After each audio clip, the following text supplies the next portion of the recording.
नमस्कार दोस्तों, स्वागत है आप सभी का। आज तिथि विशेष में हम बात करेंगे बिहार के बारे में, क्योंकि आज 22 मार्च है और 22 मार्च को बिहार दिवस के रूप में याद किया जाता है।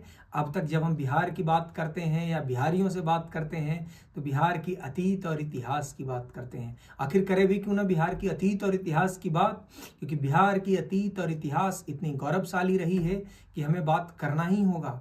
हमें बात करना होगा राष्ट्रकवि रामधारी सिंह दिनकर का, जो कवि नेहरू जी अगर सीढ़ियों पे लड़खड़ाते हैं तो उन्हें संभालते हैं और ये कहते हैं कि जो कवि है उसका काम होता है कि जब भी सत्ता अगर लड़खड़ाए तो कवि उसे संभाले। तो ऐसे कवि बिहार से चल कर आने वाले हुए रामधारी सिंह दिनकर। हम विद्यापति को नहीं भूल सकते। अगर हम बिहार की बात करें, जो आज बौद्ध धर्म का और बौद्ध परंपरा का जो प्रचार प्रसार आ रहा है, तो उस महात्मा बुद्ध को ज्ञान की प्राप्ति भी बिहार की धरती बोध गया के नाम से, जिसे आज हम जानते हैं, निरंजना नदी के तट पर बिहार में ही हुआ।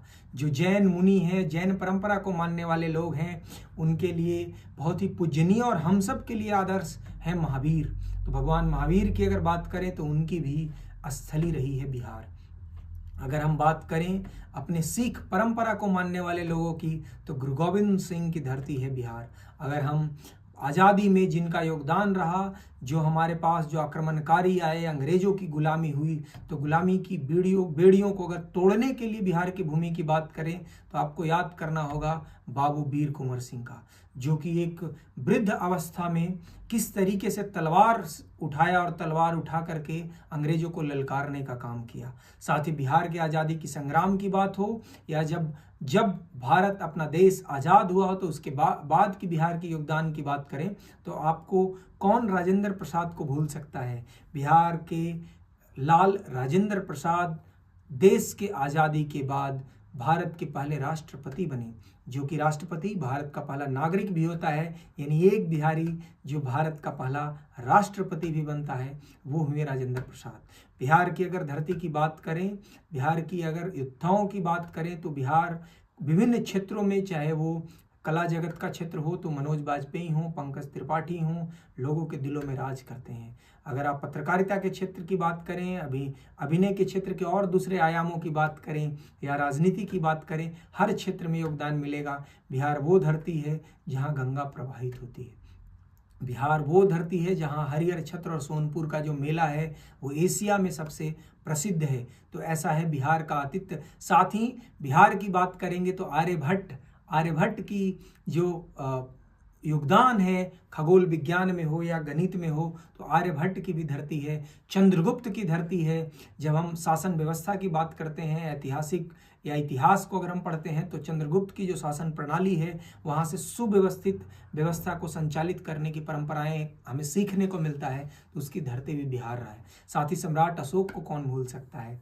वो सम्राट जो अखंड भारत और जो भारत को मजबूत करने के लिए, भारत के समृद्धि के लिए जो मगध साम्राज्य है, उसको कौन भूल सकता है। तो अशोक की भूमि भी है बिहार। तो ऐसा कुछ है बिहार का अतीत और बिहार का इतिहास, जिसे हर लोग याद करते हैं। लेकिन आज हम विशेष बात करेंगे, वो विशेष बात होगी बिहार की चुनौतियों के बारे में। आज हम 5 चुनौतियों के बारे में बात करेंगे, जिसके बारे में आज सभी बिहार वासियों को और आम लोगों को भी चिंता करना होगा। जो अन्य प्रदेश के लोग हैं, देश के अन्य राज्यों के लोग हैं, उन्हें भी ये विषय की जानकारी होनी चाहिए। बिहार की 5 समस्याएं क्या, और खास करके बिहार वासियों को अपने जो चुनौतियां हैं उसके बारे में भी बात करना होगा। तो पहली चुनौती जिसके बारे में हम बात करेंगे वो है बिहार में औद्योगिक इकाइयों की कमी। बेरोजगारी वाकई एक बड़ा वजह है, लेकिन आखिर बेरोजगारी है क्यों? क्योंकि बिहार में उद्योग नहीं है। उद्योग अगर हम बात करें, जब बिहार और झारखंड संयुक्त रूप से हुआ करता था, जब देश आज़ाद हुआ, तो बिहार कहीं टॉप देश के शीर्ष 5 राज्यों में शामिल होता था। बिहार में इस तरीके से खनिज संपदा और उद्योग हुआ करता था। लेकिन झारखंड के बंटवारे के बाद की बात करें तो औद्योगिक इकाइयों में भारी कमी आई है। तो औद्योगिकरण की आवश्यकता है। इसके लिए जो प्रशासन में, शासन में बैठे लोग हैं, उनको दृढ़ इच्छा शक्ति दिखाना होगा कि आप इस तरीके से नीतियां बनाएं, इस तरीके से सोशल सिक्योरिटी दें, ताकि आपको गुंडा टैक्स से लोगों को, व्यापारियों को आज़ादी मिले। अगर उद्योगपतियों को अगर आप गुंडा टैक्स से अगर आप मुक्त रखते हैं हैं, आपका सोशल सिक्योरिटी अगर आप देते हैं, सेफ्टी सिक्योरिटी देते हैं, अच्छी नीति बनाकर देते हैं, तो आपके यहाँ उद्योग आएगा। ऐसा नहीं है कि उद्योग स्थापित नहीं होगा। दूसरा, शिक्षा की कमी।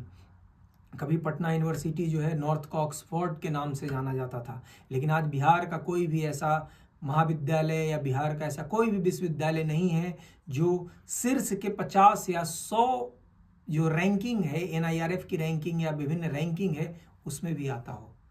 तो ये दुर्भाग्यपूर्ण है कि जब आप इतने गौरवशाली अतीत और इतिहास की बात करते हैं और आपका कोई एक भी शैक्षणिक संस्थान किसी भी क्वालिटी स्टैंडर्ड पैरामीटर्स को मीट नहीं कर पाता है। साथ ही आज बहुत तेज़ी से देखते हैं कि बिहार के छात्र जो है पुणे, आपको मध्य प्रदेश, राजस्थान, दिल्ली NCR, बेंगलोर स्विच करते हैं शिक्षा ग्रहण करने के लिए। आपके पास वो इंफ्रास्ट्रक्चर नहीं है, तो एक चुनौती है। तीसरी चुनौती जिसकी बात करेंगे तो मेडिकल सुविधाओं की बात करेंगे। आज छोटी समस्याएं भी होती है, लोग इलाज के लिए कोलकाता, मुंबई, वेलोर, दिल्ली, अन्य शहरों में पलायन करते हैं। तो मेडिकल इंफ्रास्ट्रक्चर।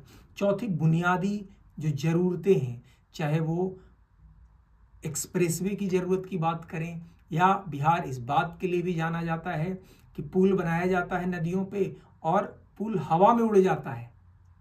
तो इस बात के लिए बिहार को भी देश के और दुनिया के लोग देखते हैं, जो शर्म का विषय होता है। यानी हमें मोरल वैल्यू और इथिक्स को अपना स्ट्रॉन्ग करना होगा, ताकि जो हमारे यहाँ काम हो, बेसिक बुनियादी ढांचा तैयार करने का, उसमें सभी लोगों की सहभागिता हो और ईमानदारी से अपना काम करें। आखिरी जो चुनौती जिस पर हम बात करेंगे कि बिहार जो गर्व करता है कि हमने जाति जनगणना कराया है।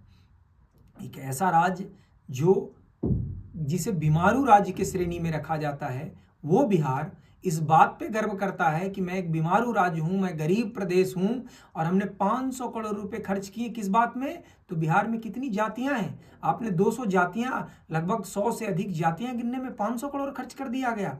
तो ये तमाचा होता है उन लोगों पे जो आए दिन बिहार से जो ट्रेनें चलकर दिल्ली आती हैं, बंगाल जाती हैं, मध्य प्रदेश के रास्ते महाराष्ट्र या गुजरात जाती हैं। उन ट्रेनों में जब भर करके लोग जा रहे होते हैं, पलायन करके लोग जा रहे होते हैं, वो लोगों के मुंह पे तमाचा है कि आपने एक गरीब राज्य होने के नाते 500 करोड़ रुपए इस बात पे खर्च कर दिया कि जाति किसकी कौन सी है, किसकी जाति की आबादी क्या है, किसकी जाति की संख्या क्या है।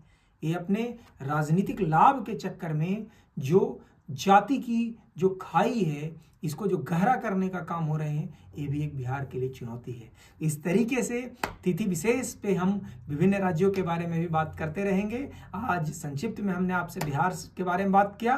पुनः आप सभी को बिहार दिवस की ढेर सारी शुभकामनाएं। आप देखते रहें ग्रैंड न्यूज़। बिहार से जुड़े अभी बिहार का चुनाव भी आने वाला है, तो तमाम अपडेट आपको मिलता रहेगा।